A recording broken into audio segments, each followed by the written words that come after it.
दत्ते भक्तिरसंसायेव भगवान् गौरा परम मे गतिः ध्येयं सदा परिभवाग्नमभीष्टदोहम् तीर्थास्पदं शिवविरञ्चिनुतं शरण्यं भृत्यार्तिहन् प्रणतपाल भवाब्धिपूतं वन्दे महापुरुषते चरणारविन्दम् त्यक्त्वा सुदुस्त्यज्य सुरेप्सितराज्यलक्ष्मीं धर्मिष्ठ आर्यवचसा यद्गादारण्यं मायामृगं दयितयेप्सितमनुबधावद् वन्दे महापुरुषते चरणारविन्दम् आपदामपहर्तारं दातारं सर्वसम्पदां लोकाभिरामं श्रीरामं भूयो भूयो नमाम्यहम् कृष्णाय वासुदेवाय हरये परमात्मने प्रणतक्लेशनाशाय गोविन्दाय नमो नमः कृष्णाय वासुदेवाय देवकीनन्दनाय च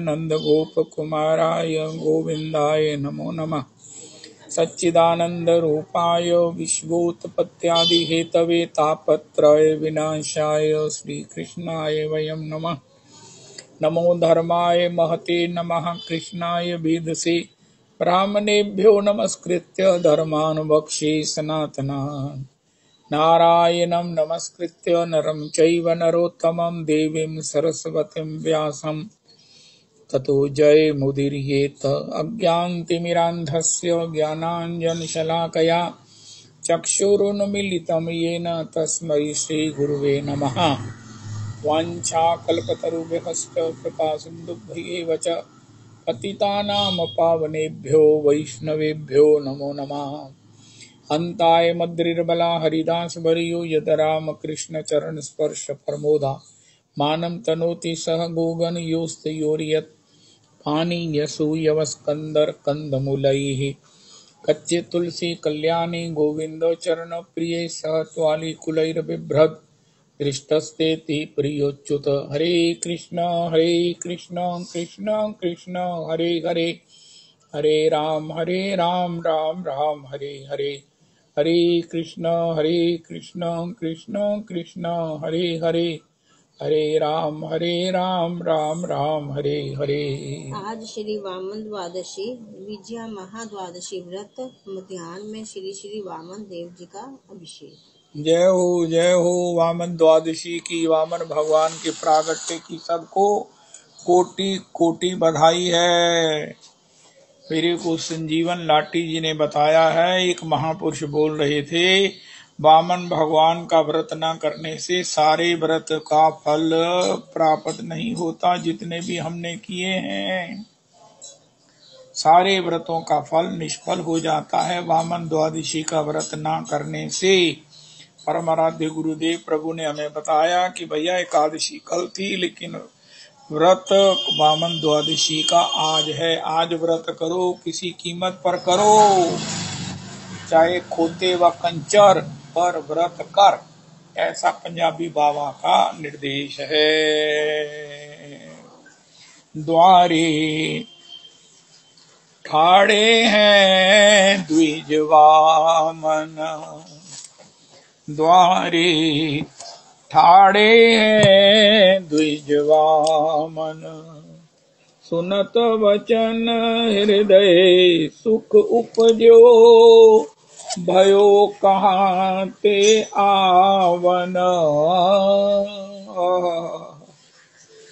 भयो कहाँ ते आवन, द्वारे ठाड़े हैं द्विज वामन, चरण धोई चरणोदक लीनो, कहो विप्र मन भावन, कहो विप्र मन भावन, तीन पेड़ धरती हो मांगो, परम कुटी एक छावन। वाह वाह, बहुत सुंदर। द्वारे ठाड़े हे द्विज वामन, अहो विप्र कहा तुम मांग्यो, बहुत रतन देव गामन, बहुत रतन देहु कामन, सूर सुबल हरि सर्वस्व लीनो।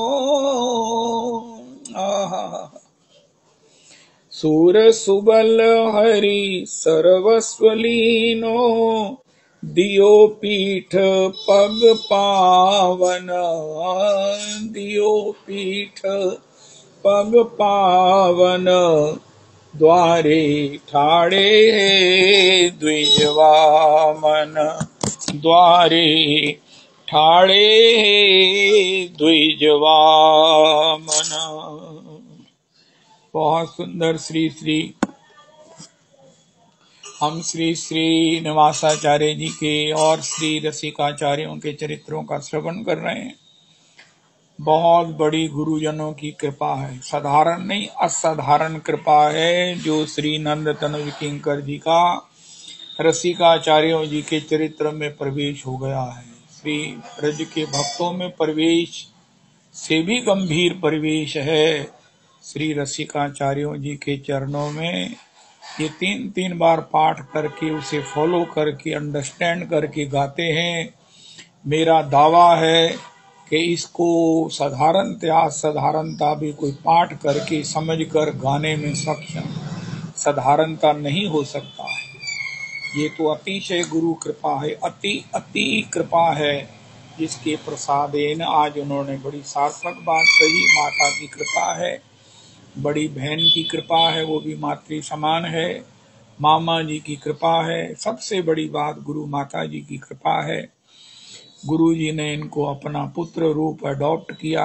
इस प्रकार ये सब कृपा का पुंज जो है वो आज रसिकाचार्यों के चरित्र को इतना सरलीकरण करके गा रहे हैं।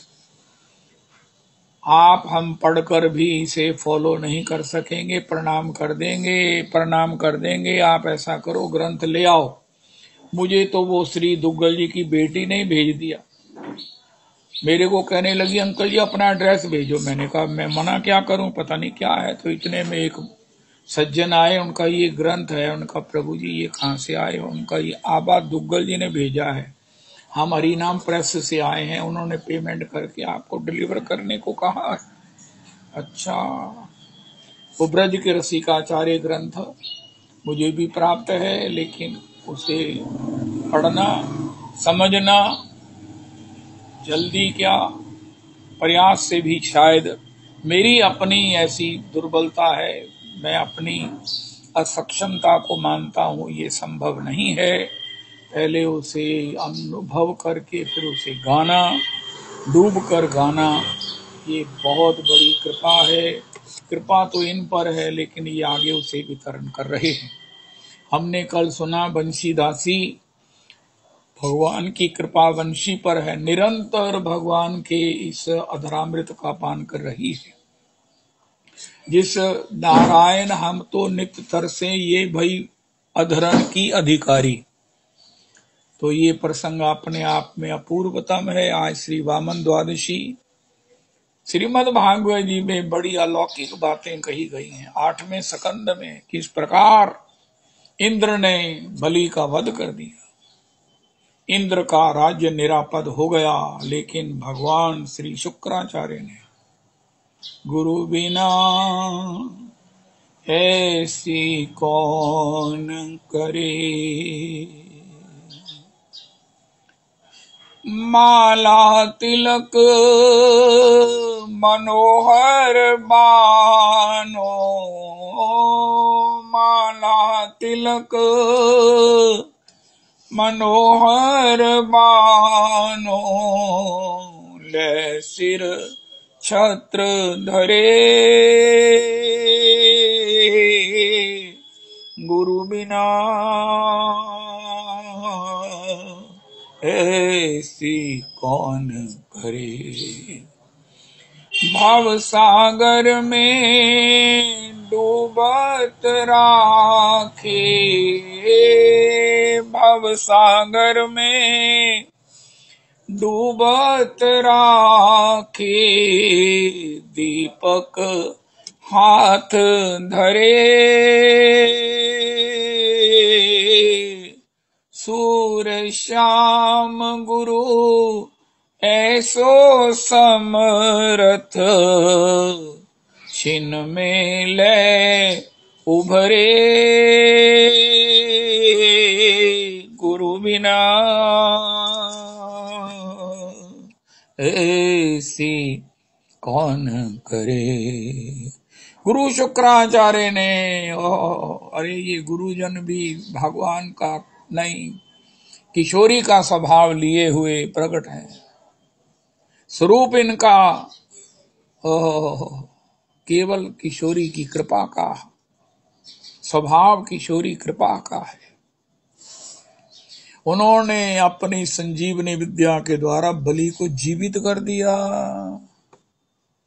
बलि नई शक्ति से, नए बल से, नए उत्साह से पुनर्जीवित हो गए। अब बताओ, ये कृपा आज भी गुरुजनों में विद्यमान है, लेकिन वो उनकी रीझ कौन प्राप्त करे। हमारे परम आराध्य परम प्रमाणिक आचार्य पाद, भगवत पाद, श्रीपाद, भागवत पाद प्रभु का वचन है। जय जय श्री राधे, जय जय श्री राधे।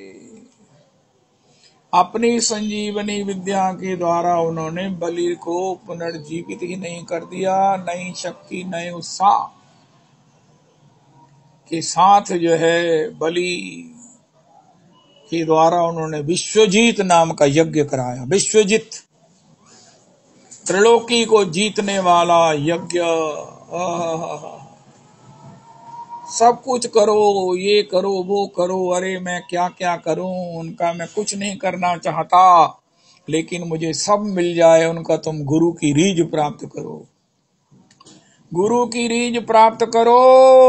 हमारे महाराज श्री कहते हैं, आचार्य पाद कहते हैं, भैया देवता सब क्या करते हैं, लेकिन राक्षस क्या करते हैं। उनका देखो गुरुजी, भगवान को आप संभालो, ये हमारे बस का नहीं। आरती करना, पूजा करना, प्रणाम करना, वंदन करना, स्तवन करना, कीर्तन करना, ये हमारे संस्कार में नहीं है, स्वभाव में नहीं है। उनका फिर तुम्हारा कल्याण कैसे होगा। उनका हमने आपको संभाल लिया है, आप जो है वो भगवान को संभाल लो। ये हमारे परम आराध्य गुरुदेव प्रभु की शब्दावली है, कोटेशन है। रविदास जी आपने सुनी होगी। राक्षसों का एक बहुत बड़ा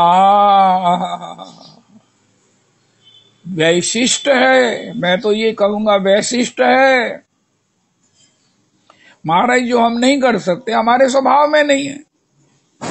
कि हम सवेरे उठकर विष्णु सहस्त्रनाम जी का पाठ करें, हम सवेरे उठकर जो है वो ब्रह्म संगीता का पाठ करें, हम सवेरे उठकर जो है वो महाराज आदित्य और हृदय स्तोत्र का गान करें। और महाराज ये सब हमारे बस का नहीं है। भगवान की स्तुति में आंसू बहाए ना महाराज, हम तो खून बहाने वाले आंसू कैसे बहा सकते हैं। उनका फिर तुम क्या करोगे, तुम्हारा कल्याण कैसे होगा। उनका हमारा कल्याण सबसे पहले होगा। उनका वो कैसे तरीके, किस तरीके से होगा। उनका महाराज हमने आपको संभाल लिया, आप गुरु जी भगवान को संभालो। अरे राधा रमन, मेरी इस बात से मेरा हृदय जो है ना वो गदगद हो जाता है। गुरु जी भगवान को आप संभालो, भगवान को आप संभालो, हमने आपको संभाल लिया है। महाराज जी कहते हैं देवता पानी नहीं पीते, खून पीते हैं, लेकिन गुरु चरणों में जितने निष्ठ हैं, इतने निष्ठ तो देवता भी नहीं है। ये परम आराध्य गुरुदेव प्रभु की कोटेशन है। यही वैशिष्ट उन्हें कई बार स्वर्ग का अधिपति बना देता। और ऐसे ही विश्वजित नाम का यज्ञ करवाया, सोने का रथ और ऐसे महाराज कवच कुंडल निकले उस यज्ञ से, और उसे धारण करके श्री श्री बलि महाराज विशेष बल से संपन्न हो गए। और भगवान शुक्राचार्य के उस आशीर्वाद कृपा से उन्होंने देवताओं को लड़ाई के बिना ही देवता महाराज भग गए। श्री बृहस्पति जी से देवताओं ने कहा, महाराज हमें लगता है कि ये दैत्य बड़ी कहां से तैयारी करके आए हैं, हमारे बस का इनके सामने ठहरना नहीं है।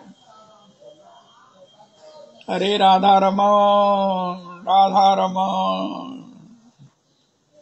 मैं कई बार सोचता हूँ ये सिख कम्युनिटी गुरुनिष्ठ है, इसी से इनकी इतनी बढ़ोतरी है। कोई ऐसा स्टेट नहीं है, कोई कंट्री नहीं है जहाँ सिख लोग नहीं हैं। सेवा के माध्यम से, गुरु आज्ञा का पालन करते हुए, लंगर के माध्यम से, कहीं भी कोई जगह हो, दिल्ली में भी कई जगह को आप देखो, वहां पर जहाँ इतनी महंगाई में ट्रीटमेंट इतना दुर्लभ है, इतना महंगा है, असंभव प्राय है, वहां पर ये सिख कम्युनिटी क्या कर रही है? डायलिसिस के लिए जो है ना, वो नंबर ऑफ 100 टेबल लगी हैं। कोई भी आए, उसकी कोई रजिस्ट्रेशन नहीं, कोई नाम नहीं पूछा जाएगा, जाति नहीं पूछी जाएगी, उसको सीधा टेबल पर बैठे और डायलिसिस कराए और जाए। उसे पूछा भी नहीं जाएगा भैया तुम कहाँ से आए हो, तुम कौन हो, तुम्हें ये तकलीफ कैसे हुई। ये महाराज ध्रुव सत्य है, वो आया था, वर्ण का इसका प्रचार करो। ये 100 से हमने आगे बेड बढ़ाकर और आगे कर देने हैं। एक ऐसे जगह और भी कई जगह है जहाँ कई तरह के ऐसे ट्रीटमेंट होते हैं। आई ट्रीटमेंट है, आप उनको पत्र लिख दो कि मेरी आंखें खराब है, मैं ट्रीट कराना चाहता हूँ, आपको यहाँ से टिकट भी आ जाएगी, ले भी जाएंगे, और आपको जो है वो आंखों के लिए वो क्या बोलते हैं, लेंस भी डाल देंगे, और आपको घर छोड़ भी आएंगे, और आपकी जब तक रिकवरी का ट्रीटमेंट का पैसा भी आपको मिल जाएगा। ये गुरुजनों की आज्ञा का अक्षरशः पालन करते हैं। अगर ये भगवान का भजन भी करने लग जाएं तो महाराज त्रिलोकी को ये वशीभूत कर लेंगे। लेकिन गुरु निष्ठा में, गुरु मान्यो ग्रंथ, जैसे गुरु ग्रंथ साहब को ये मस्तक पर धारण करते हैं, जैसे उसका सम्मान करते हैं, ये बड़ा अपने आप में, बिना पादुका के श्री ग्रंथ साहब जी को सिर पर उठाकर, चरणामृत कहाँ है? मैं गया एक बार, उनका महाराज वो पीछे चबच्चे से नहीं लिया तुमने? हमारे चबच्चे से, उनका भैया चरणामृत वही है, कोई लोटा नहीं है, कुछ नहीं है, वही चरणामृत है। तुम्हें श्रद्धा है तो पियो, नहीं तो जाओ। लंगर, और लंगर में भी कोई उपाधि नहीं है, हाथ में चपाती और ऊपर माँ। सबसे ताकतवर जो है ना वो है माँ। यद्यपि ये श्राद्धों में भी वर्जित है और शायद किस प्रकार कार्तिक में भी, लेकिन उसमें वो माँ। अब तो बीच में अचार भी मिलने लग गया है। कोई ऐसी बड़ी छोटी गाड़ी नहीं है मैंने देखा जो वहां रुकती नहीं है लंगर में, चाहे आधी चपाती, एक चपाती ले, जो पाती नहीं है। लंगर का प्रसाद ये उनको लगता है ये गुरु प्रसाद है, लगता क्या है ही है। हम लोग जब अपने स्टील अथॉरिटी के लिए जाया आया करते थे तो उस मेंबर्स में एक सिख भी थे, फ्रीडम वाले, फ्रीडम स्कूल साइकिल्स वाले और साइकिल पार्ट्स बनाने वाले। जैसे ही महाराज वो आया, उन्होंने कार रोकी और उतर कर जो है वो हाथ में हाथ बढ़ाकर फैलाकर चपाती और उसमें माम पड़े थे और साथ में मिला उन्हें अचार, और वो पा गए। हम तो देखते रह गए, उनका हमारी रुचि नहीं है, उनका रुचि का सवाल नहीं है, यहाँ तो गुरु का प्रसाद है। तो किसी में कोई ना कोई खासियत होती है, और अगर किसी में गुरु निष्ठा है, भगवान की निष्ठा, गुरु जी तुम रखो। ये हमारे परम आराध्य गुरुदेव प्रभु की सजाए हुए बड़े स्वर्ण अक्षरों में गाए गए, स्वर्ण अक्षरों में लिखे जाने वाले शब्द हैं। राक्षस कहते हैं, पहले जब एक गाड़ी के डब्बे में सिख जेंटलमैन होता था, सारे निश्चिंत होते थे कि महाराज कुछ भी हो जाए, जब तक ये जीवित है सारे डब्बे में कुछ हो नहीं सकता। पीछे एक घटना का उल्लेख आया, वो एक ना इंग्लिश युवती को वो कुछ मस्टंडे जो है ना वो उठाकर वो 3 व्हीलर में ले जा रहे थे। ऐसी पुकार सुनकर एक सिख जेंटलमैन ने उसका पीछा किया और अखीर उसे रोक लिया। उन गुंडों को कहा भैया इनको छोड़ दो, उनका तुम इनकी रक्षा करोगे? उनका हाँ। उनका कब तक? उनका जब तक शरीर में जान है। उन्होंने छोड़ दिया कि जब तक मैं जीवित हूं तुमसे लड़ूंगा और इसे बचाऊंगा। उनका जब तुम मरने तक के लिए लड़ सकते हो तो फिर हमें इतना नहीं करना है, हो सकता तुम ही हमें मार दो।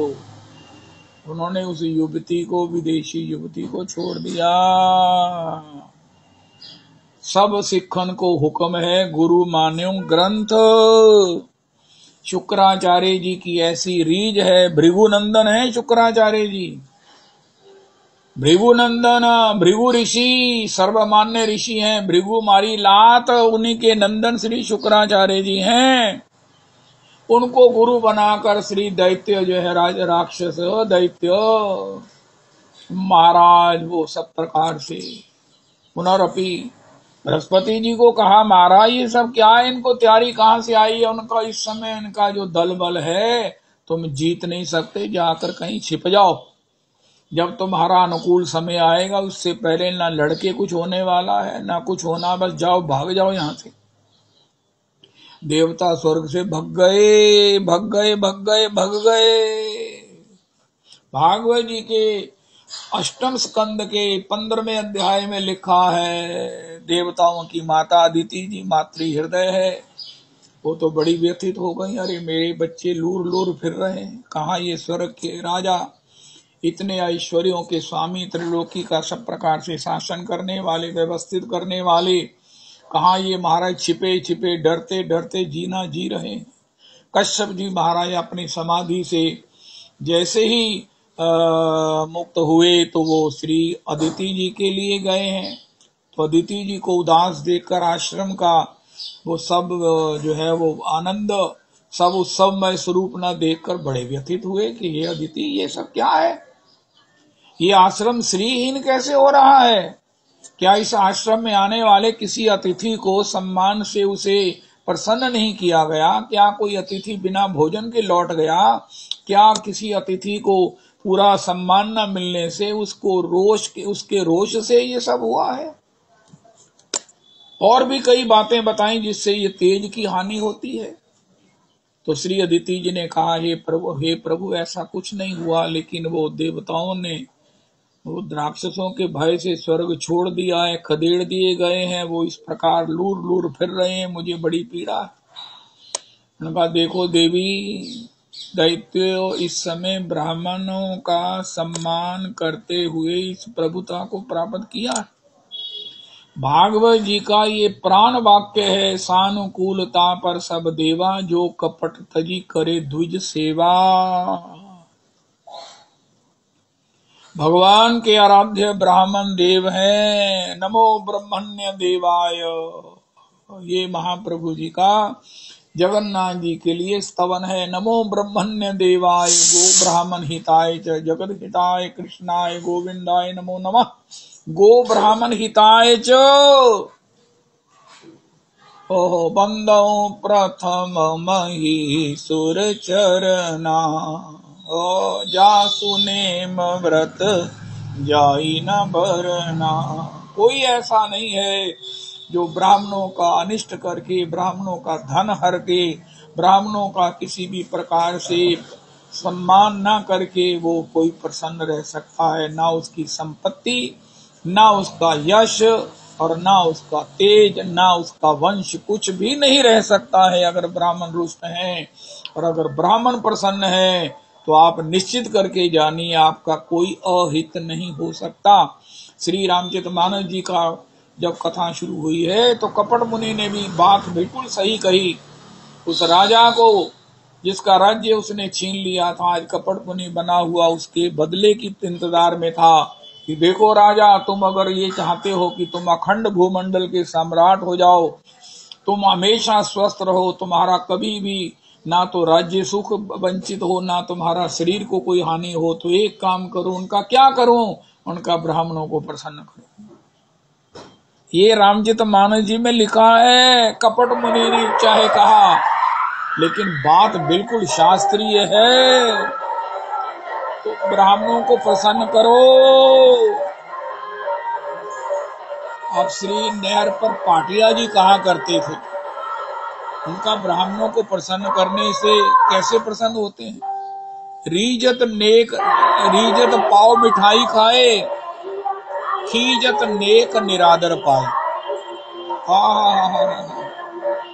रीजत पाव मिठाई पाए, खीजत नेक निरादर पाए। तुम उनके लिए मधुर मधुर सुस्वादु प्रसाद उनको पवाओ, सम्मान पूर्वक उनका निमंत्रण करो। हे राजा, तुमको तुम्हारे अभिष्ट की प्राप्ति होगी। कपट मुनि ने कहा, बिल्कुल ठीक, वो तो बात अलग है कि ब्राह्मणों के लिए अभक्ष्य की व्यवस्था हुई, भगवान आकाशवाणी ने बचाया और उनको शाप मिल गया राजा को।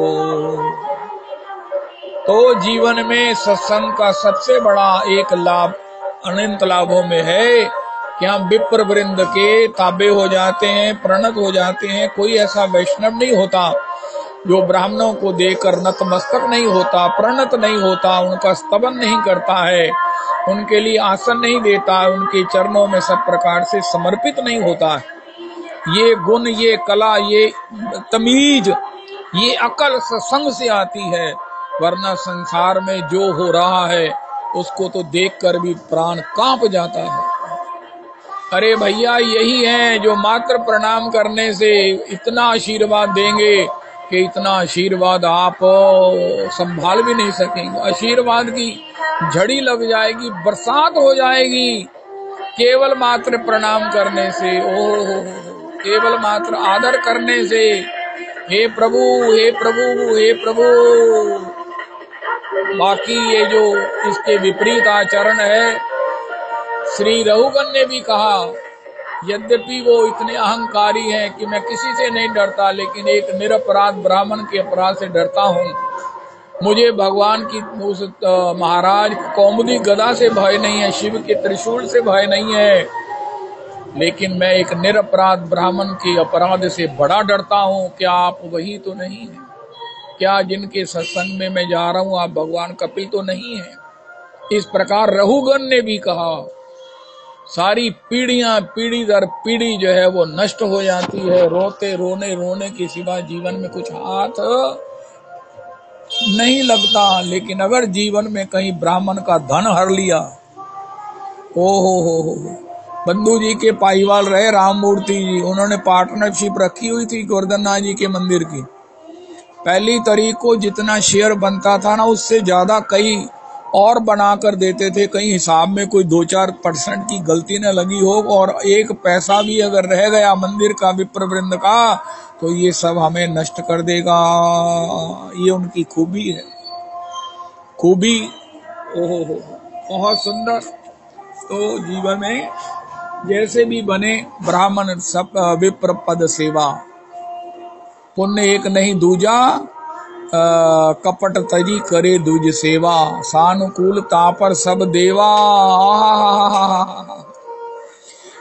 देवता हम पर प्रसन्न हो, शनि प्रसन्न हो, मंगल प्रसन्न हो, राहु प्रसन्न हो, केतु प्रसन्न हो। महाराज कौन सी गति चल रही है, कौन सा दशा चल रही है, उनका दशा का इलाज एक ही है, जो कपट तजी करे दूज सेवा, सानुकूल तापर सब देवा। तो ये ब्राह्मणों का सम्मान करके, उनकी रीझ प्राप्त करके बन गए हैं। अब जब तक भगवान से भी अदिति ने पूजा करके, उन्होंने पयोव्रत बताया श्री कश्यप जी ने, तो पयोव्रत के प्रभाव से भगवान प्रकट हुए। उन्होंने कहा, देखो भैया, यद्यपि मेरी उपासना निष्फल नहीं जाएगी, लेकिन मैं उन दैत्यों को राज्य छीन नहीं सकता, क्योंकि इस समय ब्राह्मण उनके अनुकूल हैं। हाँ, जिस दिन ये ब्राह्मणों का अपराध करेंगे अहंकार के कारण, तब ये तुम्हें इनको जीतना नहीं पड़ेगा, स्वतः ही ये मर जाएंगे, हार जाएंगे। इंतजार करो जब तक इनको इसका अभिमान, क्योंकि तपो राज ते राजो नरक। हर आदमी राज चाहता है, लेकिन कहना हमारे राज तो अगे रास्ता किहड़ा कहता नरक दा। एक ही गल हुई भाई, मुझे आज तक नहीं समझ आई कि राज का अगला जड़ा क्लास है कि नरक है, क्योंकि राज पाने पर कोई मद नहीं, ऐसा हुआ ही नहीं। अपराध होगा, अहंकार होगा और उसके परिणाम से नरक मिलेगा। कोई कहे राज मिल गया और मैं महाराज प्राप्त करूंगा, अरे के नहीं, नरक मिलेगा। नरक राज की इच्छा करने से पहले एक ऑप्शन है, भरत न होई राजमद। केवल भरत जी को राजमद नहीं होगा, नहीं हो सकता। क्यों? उनके हृदय में भगवान श्री क्षीर सिंधु, उनका हृदय के क्षीर सिंधु में श्री श्री राम किंकर उपाध्याय जी कहते हैं, लक्ष्मण जी ने कहा, को अस जन्म्यो जग माई, प्रभुता पाई जाहि मद नाही। राम जी ने कहा, भरतलाल जी हैं।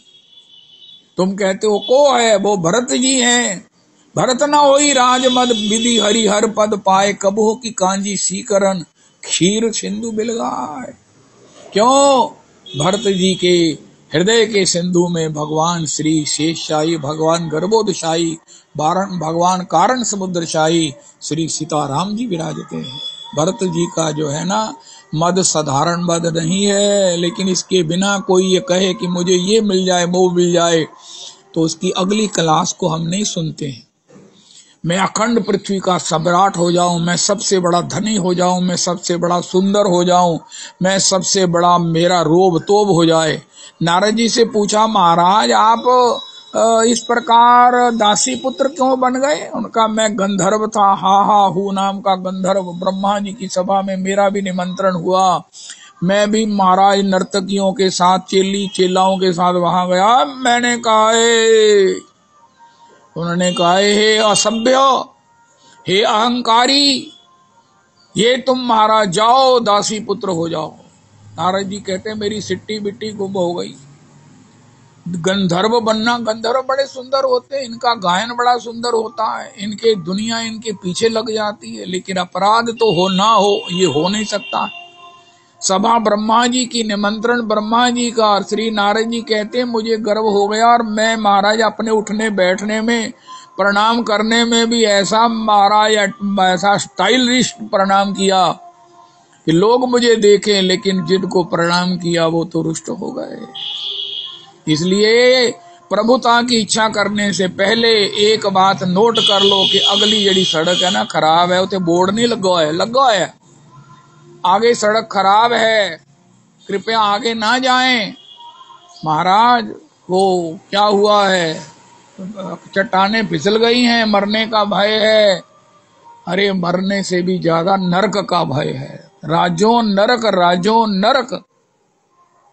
अस्तु, तो श्री श्री जब ये ब्राह्मणों का अपराध करेगा, उनका फिर भगवान से अदिति जी ने कहा, इसका मतलब है मेरे बुंडे हाल तक ऐसे ही रहेंगे, उनका नहीं, मेरी उपासना निष्फल नहीं जाती। भगवान ने वहां कहा है एक पंक्ति, मेरी उपासना कभी निष्फल नहीं जाती। तुलसी विलंब न कीजिए, भजिए राम सुजान, जगत मजूरी देता है तो क्यों राखे भगवान। भगवान के प्रति किया हुआ स्वल्पम अप्य धर्मस्य त्रायते महतो भयात्।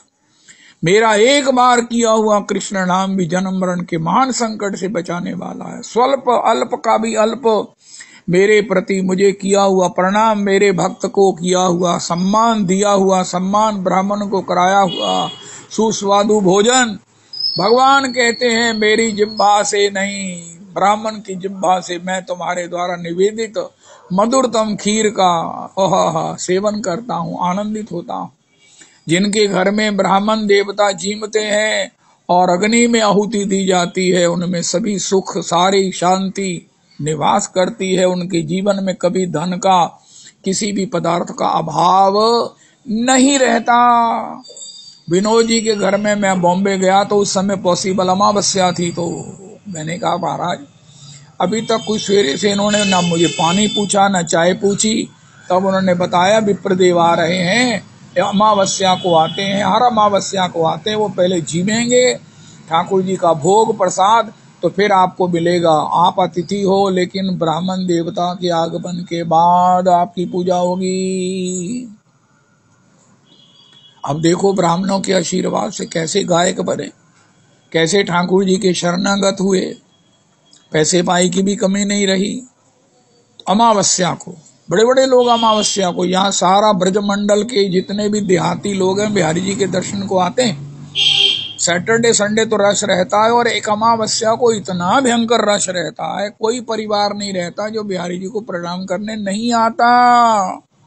अस्तु, तो श्री श्री ये ब्राह्मणों का अपराध करेगा, लेकिन मैं मैया ऐसा करता हूं, मैं छीन नहीं सकता, लड़ नहीं सकता। इस समय अगर अब मैं लड़ाई भी करूंगा तो भी नहीं जीत सकूंगा, ये भागवत जी में लिखा है।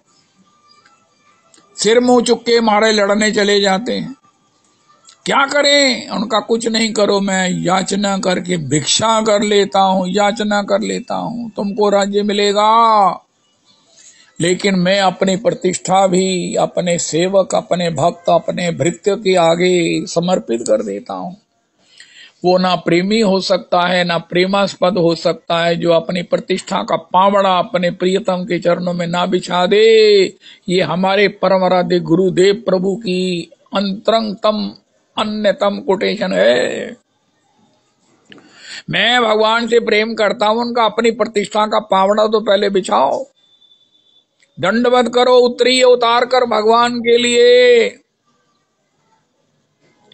प्रतिष्ठा का पावड़ा जब तक नहीं बिछा सकते किसी के लिए, अपनी प्रतिष्ठा नहीं कहना मैं करते दवाम, लेकिन मैनू ना थोड़ा जिन्ना मेरे मन च, मेरे ख्याल च मैनू, अरे भैया प्रेम करने की बात मत करो। तुम व्यापारी व्यवहारी हो सकते हो, व्यापारी हो सकते हो, कामी हो सकते हो, लेकिन प्रेम करने के पहले अपनी प्रतिष्ठा। भगवान ने कहा मैं ईश्वर होकर, त्रिलोकी का दाता होकर, कोई भी मुझसे ही, मेरी ही विभूति है अगर किसी के पास कुछ भी है, लेकिन जब तक उसके जीवन में अपराध नहीं है मैं भी उससे नहीं छीन सकता, ले सकता। इसमें भागवत जी का दूसरा प्रेरणा है कि भैया हम ये डरें कि हमारा धन ना चला जाए, लेकिन जीवन में अपराध ना करें। अपराध हुए बिना ना तो किसी का धन जा सकता है, ना किसी की प्रतिष्ठा जा सकती है, लेकिन इसके लिए बड़ा सावधान रहना होगा। अपूज्य का पूजन करें और पूज्य का पूजन ना करें, इससे सारी स्वास्थ्य की, प्रतिष्ठा की, धन की हानि होती है। भागवत जी में लिखा है, आज रिवाज हो गया है सब में भगवान, अरे भगवान है। श्री चैतन्य चरितामृत में श्री जगन्नाथ जी में महाप्रभु जी ने सब भक्तों की पंगत की हरिदास ठाकुर के विजय उत्सव में, और उसके बाद जितने भी याचक जन वहां सब आशा लगाए बैठे थे हमें प्रसाद मिले, उनकी भी पंगत हुई।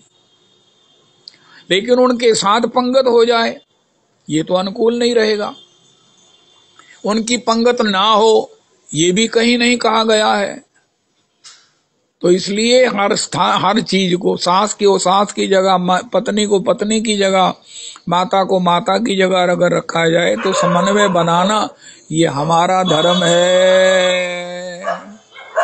गुरु में, ब्राह्मण में, वैष्णव में, परिवार में समन्वय बनाना नहीं आता है तो भागवत जी का सर्वाध्याय करो, श्रवण करो, पाठ करो।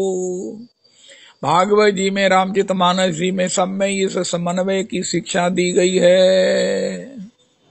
सबसे बड़ी बात, जब हम भगवान के प्रेम के पथ पर चलेंगे तो ऐसी अकल आ जाएगी, हम सबका ही सम्मान करेंगे, सबको यथा योग्य, कहता ना सबको यथा योग्य प्रणाम, सबको यथा योग्य नमस्ते। हाँ, यथा योग्य का मतलब क्या है? प्रथम ही तिलक विशिष्ट मुनि कीना। श्री श्री मुरारी बापू जी ने कहा, एक कोटेशन मुझे कल एक सज्जन बता रहे थे कि अगर सुखी रहना है, शांत रहना है, हमेशा आनंद में रहना, तो एक ही काम करो। उनका हमारे 10 कहते चलो कारी लांगे, कहता अपनी औकात में रहो, खाने पीने में अपने पेट के मुताबिक, अपनी कैपेसिटी के मुताबिक, अपनी उम्र के मुताबिक, अपनी पाचन शक्ति के मुताबिक, और खर्च करने में अपनी औकात में कि मेरे पास कितने पैसे हैं। कुछ बोलने से पहले अपनी औकात में कि मैं किसी को कुछ कह रहा हूं तो मेरी उसमें मेरी औकात ओवरकम नहीं होनी चाहिए। मैं अपनी औकात से ऊपर किसी से बातचीत ना करूं। और सबसे बड़ी औकात क्या है? बिनु हरिवंश चंद्र बिनु भोरी, को मम आस पुजावे। श्री राधे जी को मेरी सुधि कौन करावे। अस्तु, औकात में रहो, कभी अशांति नहीं होगी, कभी दुख नहीं होगा, और सुख के बादल बरसते रहेंगे।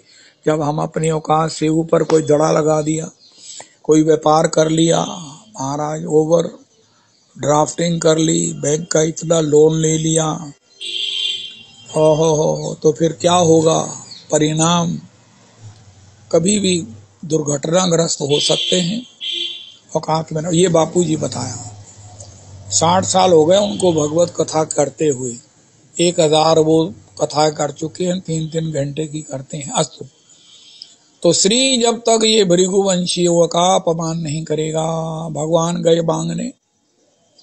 अब वामन भगवान का पयोव्रत का व्रत हुआ। ये पयोव्रत, अरे भैया, जिन जिनको लड़का चाहिए था, मैंने 1-2 जनों को कहा, उनका हाँ हम करेंगे, हमारी बहू नहीं करेगा, हम करेंगे। लेकिन वो किसने करना है? कोई आसान काम है तो बहुत आसान, लेकिन करने की इच्छा शक्ति कहाँ है? हमको तो महाराज चाहिए, लेकिन उसके लिए देखो मैंने महाराज श्री से कन्फर्म किया। अवधेशानंद जी ने भी कहा, मैंने एक दंपति को पुत्र रतन की इसी से प्राप्ति हुई है, भगवान आ जाएंगे घर में। महाराज श्री से भी मैंने कन्फर्म किया, उनका बिल्कुल ठीक है, तुम कराओ, मैं ध्रुव जी को भेज दूंगा, वो सब करवा देंगे।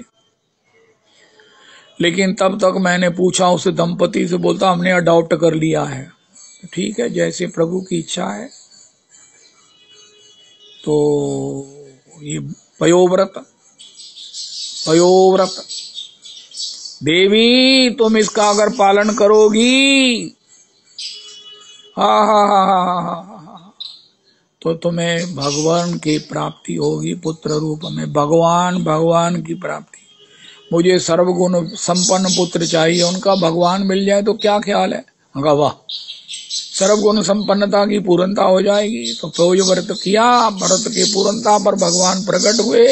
श्री अदिति के लिए कहा कि वैसे तो मैं तुम्हारा नित्य पति हूँ, लेकिन तुम्हारे यहाँ पुत्र रूप में मैं प्रकट आऊंगा। देव श्री अदिति जी ने भी कहा, वैसे तो आप जीव मात्र के पति हैं, जीव मात्र आपकी पत्नी है, लेकिन फिर भी मैं आपको पुत्र रूप में आप प्राप्त होंगे। इसलिए भगवान ने बताया। और शाम भाद्र की शुक्ल, ये आज कौन सी तिथि है? चतुर्थी है, पॉसिबली एकादशी है ना, द्वादशी है, द्वादशी वाले दिन में भगवान प्रकट हुए। जय जयकार हो गई, ब्रह्मा जी दौड़े आए, अरे अदिति और कश्यप जी का गृहस्थ सफल हुआ, जिन्होंने इस प्रकार दाम्पत्य जीवन में भगवान को अपने घर प्रकट कर लिया। भगवान पहले चतुर्भुज रूप में प्रकट हुए, भगवान के खूब स्तवन किया गया। कश्यप जी ने स्तुति की, भगवान आनंदित होकर उनको सब प्रकार से अपने आगमन का उद्देश्य बताया, और फिर तत्काल वामन हो गए। वामन के बाल लीला नहीं है, जन्म लीला, इसलिए 7 वर्ष के उनका अब यज्ञोपवीत होना है। श्री डोंगरे जी महाराज ने लिखा है, यज्ञोपवीत हुआ, भिक्षा मांगने जाना है, पार्वती जी से भिक्षा। श्री महाराज सबने भिक्षा दिया। बृहस्पति जी ने कहा ये तो बहुत थोड़ी है, उनका क्या करें? उनका बड़ोच में वो बलि महाराज यज्ञ कर रहे हैं, वहां जाकर लेके आओ। सच वो है जो मुंह चढ़ के सिर चढ़ के बोले। बलि के यहाँ तो मैं भिक्षा करने जाने पर सब कुछ मिलेगा। किस प्रकार सबने श्री वामन भगवान को भिक्षा दी, सबकी चर्चा है भागवत जी में। तो उनके यहाँ गए, भगवान का ब्रह्म तेज थोड़ी छिपता है। ऐसे भगवान चाहे ब्रह्म बटू बन जाए तेज से महाराज। उन्होंने कहा, बलि देख, शुक्राचार्य ने, तेरे 100 यज्ञ कर लिए ना, तू अखंड इंद्र पद का अधिकारी हो जाएगा। 99 हो गए। ये लास्ट 100वां यज्ञ था, जिसके बाद उनको स्थायी इंद्रत्व प्राप्त होना था। उस यज्ञ में दीक्षित थे, आहुति दे रहे थे, तथा उसी समय भगवान वामन पधारे। अब कहने को तो दैत्य हैं, तभी तो जब भगवान ने कहा कि निश्चर ही न करो मही भुज उठाई पन कीन, तो किशोरी जी ने कहा ये आपने क्या किया? सभी निश्चरों का, दैत्यों का तुम संहार कर दोगे, असुरों का संहार कर दोगे। ये भूल गए कि उसमें बलि भी है, घंटाकरण भी है, उसमें महाराज बड़े बड़े वृत्रासुर भी हैं। तब भगवान ने कहा ये तो मैंने सोचा ही नहीं।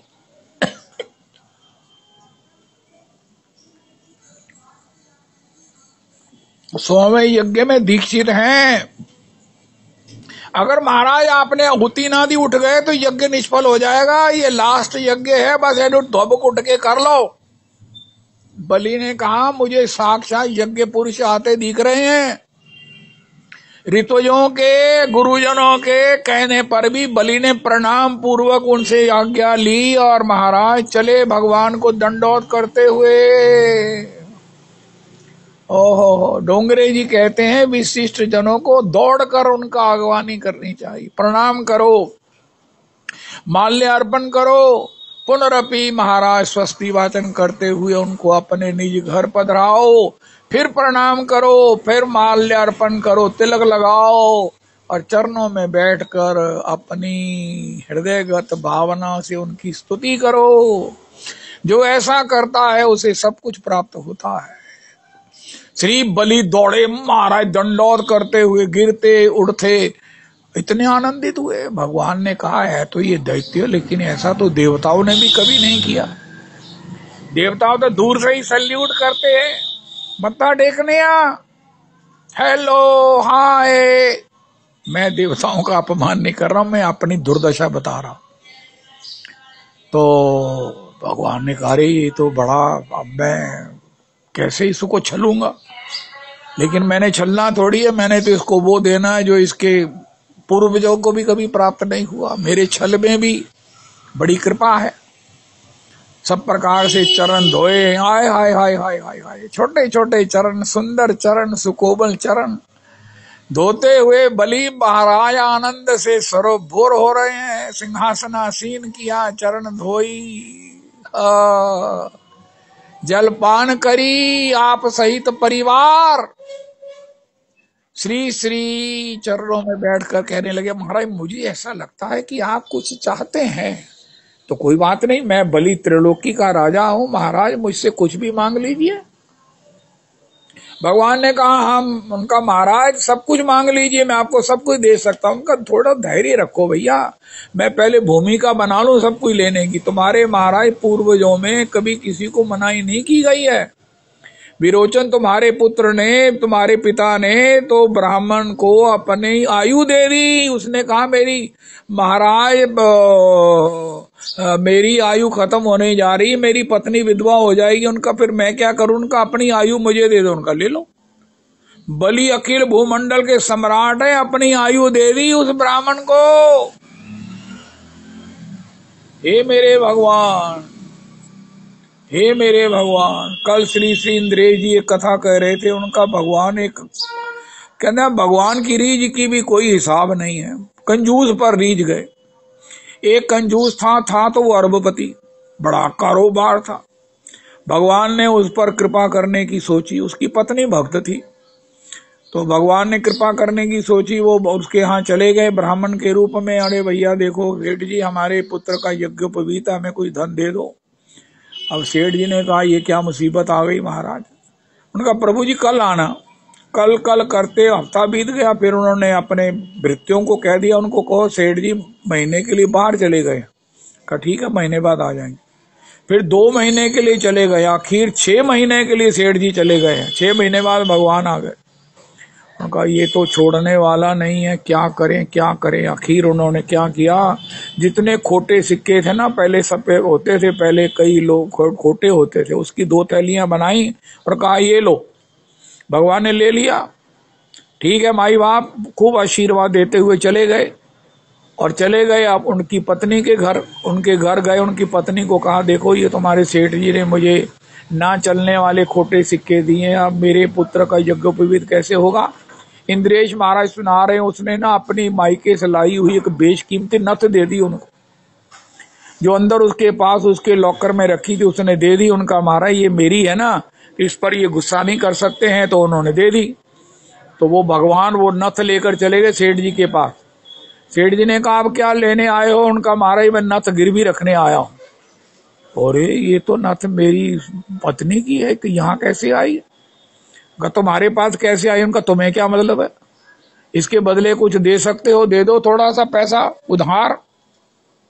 उन्होंने नथ को रखा पेटी में और कहा कि प्रभु जी कल आना, आज मेरे पास ना वो धन है नहीं, छोटे नोट नहीं है तो कल मैं आपको दूंगा। सीधा घर गए और बरसे पत्नी पर, अरे तुमने नथ दे दी, मैं उसको एक पैसा देने को तैयार नहीं था, तुमको मैं जिंदा नहीं छोड़ूंगा। आखिर उसने एक कमरे में जाकर अपने को बंद कर लिया, जहर तैयार किया, पीने लगी तो उसने देखा उस कटोरी जिसमें उसने जहर पैदा किया है उसमें नथ गिर गई।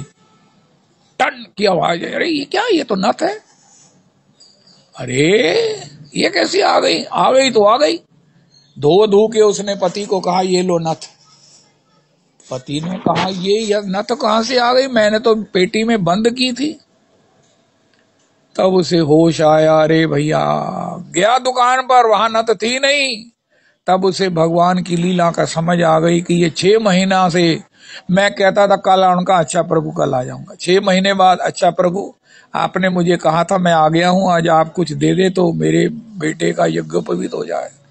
तब महाराज उसे ऐसा भगवान ने कृपा किया, उसने अपना सब कुछ छोड़ दिया, सब कुछ बेच दिया, सब कुछ ब्राह्मणों को, याचकों को, ऋत्विजों को, सबको दे दिया, एक पैसा अपने पास नहीं रखा। हम कहाँ रहेंगे उनका, अब तो भगवान की ही शरण में रहेंगे। वहां जाकर वहां वो बता रहे थे इंद्रेश जी की उनके बड़े महाराज श्री के द्वारा, आचार्य पाद के द्वारा दीक्षा हुई, उनका नाम भी बदल कर रखा गया और वो बहुत बड़े भक्त हुए। तो इस प्रकार भगवान की रीझ का कोई हिसाब नहीं है। तो बलि के ऊपर प्रसन्न होने होकर श्री भगवान ने कहा कि देखो आपकी जो है ना वो पूर्वजों का चरित्र गाना, उदारता गाना शुरू किया। अब जब पूर्वजों का चरित्र गाया, कीर्ति गाई, अरे तुम्हारे पिता विरोचन बाबा, तुम्हारे प्रहलाद जी जिन्होंने भगवान को खम्भ से प्रकट कर लिया, अरे बलवानों में चाहे विपरीत थे, हिरण्यकश्यप की कोई तुलना नहीं कर सकता। अरे महाराज बलि तो इतना आनंदित हुआ कि मेरे प्राण भी मांग लो, तुमने मेरे पूर्वजों की कीर्ति गान की है। डोंगरे जी कहते हैं किसी से कुछ लेना उसके पूर्वजों की कीर्ति का गान करो, लेकिन आजकल उनकी पत्नी की कीर्ति का गान करना, आज पूर्वजों की कीर्ति को कोई नहीं मानेगा। ये डोंगरे जी ने कहा है। तो वो एक आती है ना, चर्चा आती है, वो भिखारी ने मांगा कुछ तो सेठ ने कहा भाग जाओ यहाँ से। इतने में पत्नी गई, प्रभु जी आपको क्या चाहिए? उनका ये, आप इतनी शालीन, इतनी कुलीन, इतनी रूपवती, इतनी गुणवती हो, कहाँ इस प्रकार कंजूस के घर में आप? मुझे तो आपके रूप में साक्षात लक्ष्मी जी दिखती हैं। उसने आते ही पति को कहा 100 रुपया निकालो। का क्या करना, उनका जो मर्जी करना। उन्होंने 100 रुपया भिखारी को दे दिया। जय जय श्री राधे। तो श्री महाराज उन्होंने कहा महाराज मुझे 3 पग चाहिए। शुक्राचार्य जी ने दूर से देखा, अरे ये तो साक्षात भगवान विष्णु है, ये मेरे शिष्य का सब कुछ हर लेंगे। उन्होंने झट से उसे कहा राजा देना नहीं, देना नहीं। भगवान ने इससे पहले बलि से संकल्प करा लिया। उनका राजा देना नहीं, ये सब कुछ ले लेंगे। वो दान प्रशंसनीय नहीं है जिससे अपने को दरिद्रता प्राप्त हो जाए। उनका गुरुजी ये सब बातें बचने के लिए हैं, लेकिन मैं बचने के लिए नहीं। आपने कितनी सुंदर बात कही है, भगवान है तो पहले भी इनका है, बाद में भी इनका। मैं नहीं दूंगा तो क्या इनका नहीं है? अब कितनी बड़ी कृपा है ये मैं देख रहा हूं, प्रहलाद जी का पौत्र होकर, विरोचन का पुत्र होकर, कि ये त्रिलोकी के नाथ स्वयं स्वामी होकर मुझसे मांगने आए। इस अवसर को अगर मैं चूक जाऊंगा तो फिर मुझे जीवन में ना ना ना ना ना, मैं इस अवसर को नहीं चूकूंगा। उनका तो फिर मेरा श्राप सुन, तो जा सब धर्म लक्ष्मी से वंचित हो जा। उनका वहां गुरुजी आपने क्या बढ़िया काम किया। हम अक्सर सुना करते हैं हर साल कि मैं बैंक में चला गया, बाद में बैंक में डकैती पड़ गई, क्योंकि मैं बैंक में चला गया था। अब बैंक ही जिम्मेवार है। अगर बाहर मेरे पैसे छीने जाते तो कुछ नहीं होता। संकल्प हो गया था, इसलिए अब वो भगवान के खाते में ही है। तू राज्य लक्ष्मी से वंचित हो जा, लेकिन वंचित होने से पहले मैंने भगवान को अर्पण कर दिया है। मेरा वंचित होना तुम्हारा श्राप भी ठीक है और मेरा वंचित होना यज्ञ हो गया। एक व्यक्ति के घर रेड पड़ी, कहना कुछ बच गया, कहना आहो, कहना की जड़ा मैं हथों दे चुकिया, बाकी सब कुछ ले गया। अस्तु। तो श्री श्री ये हर साल हम यही बातें करते हैं वामन चरित्र में। जम्मू में ब्रजेश हैं बंधु जी के एक व्यापारी, उनके पिताजी को ये हमने वामन चरित्र जब वामन द्वादशी के दिन गाया, रविदास जी उन्होंने रो रो कर अपना बुरा हाल कर लिया और बाद में कहने लगे तुम यहां से नहीं जाओगे। मैंने कहा प्रभु जी हम तो एक दिन के लिए आपके यहाँ भी भोजन करेंगे तो वापस जाएंगे अमृतसर का, मैं जाने नहीं दूंगा, मैं यहाँ मेरी हालत खराब हो जाएगी। लोगों ने कहा कि महाराज अमृतसर में 50-100 आदमी इंतजार कर रहे हैं, उनका सबके इंतजार का जितना चाव है उस सबसे ज्यादा मेरे हृदय में चाव है। तुम यही रहो, यही सब प्रकार से कटरे में वास करो। उनकी कोठी थी, बड़ा हमारा वेलकम हुआ, बड़ी हमारी सेवा हुई। आहा, उन्होंने राजमा बनाना सिखाया, किस प्रकार जलता हुआ कोला डाल दो बने हुए राजमा में, फिर टेस्ट देखो। हम तो मारे उंगलियां चाट गए। वो सब उनके पास कला थी। उनकी 2 मैडमें महाराज जी की भी दीक्षित आते रहते थे, अब पता कम आते। एनीवे, श्री श्री भगवान वामन इतने विराट हो गए, इतने विराट हो गए कि पहली पृथ्वी, पहले पग में पृथ्वी और दूसरे पग में स्वर्गलोक, सब कुछ नाप लिया। ब्रह्मा जी ने भगवान के चरणों के अंगुष्ठ का धोया, जिसका आज गंगा जी के रूप में सब लोग लाभ ले रहे हैं। ये भगवान के चरण कमलों का सतयुग में धोया हुआ ये चरण कमल है, जिसकी निकली हुई गंगा जी का आज भी महात्म ये है कि करोड़ों साल पड़ा रहे गंगा जल खराब नहीं होता। गंगा जल मुंह में डालने वाले को भगवत चरणों की सेवा प्राप्त होती है। गंगा जल बापू जी को पीते ही गंगा जल है।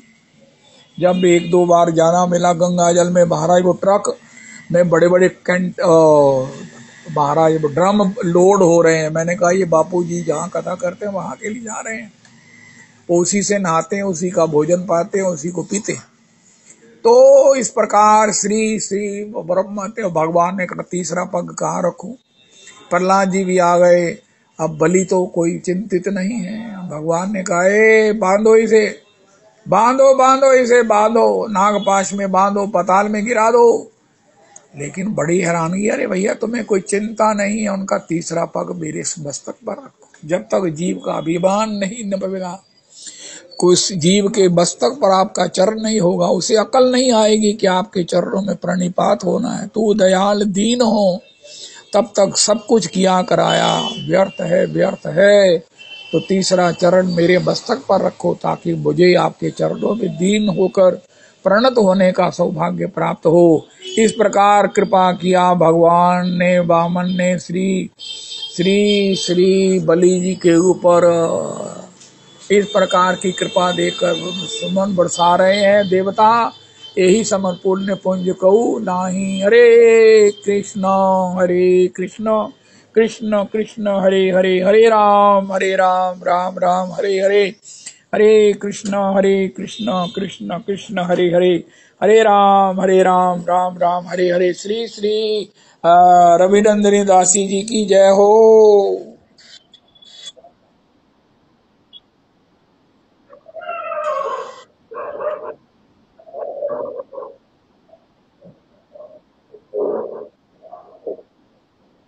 ऊंची चोटी गीता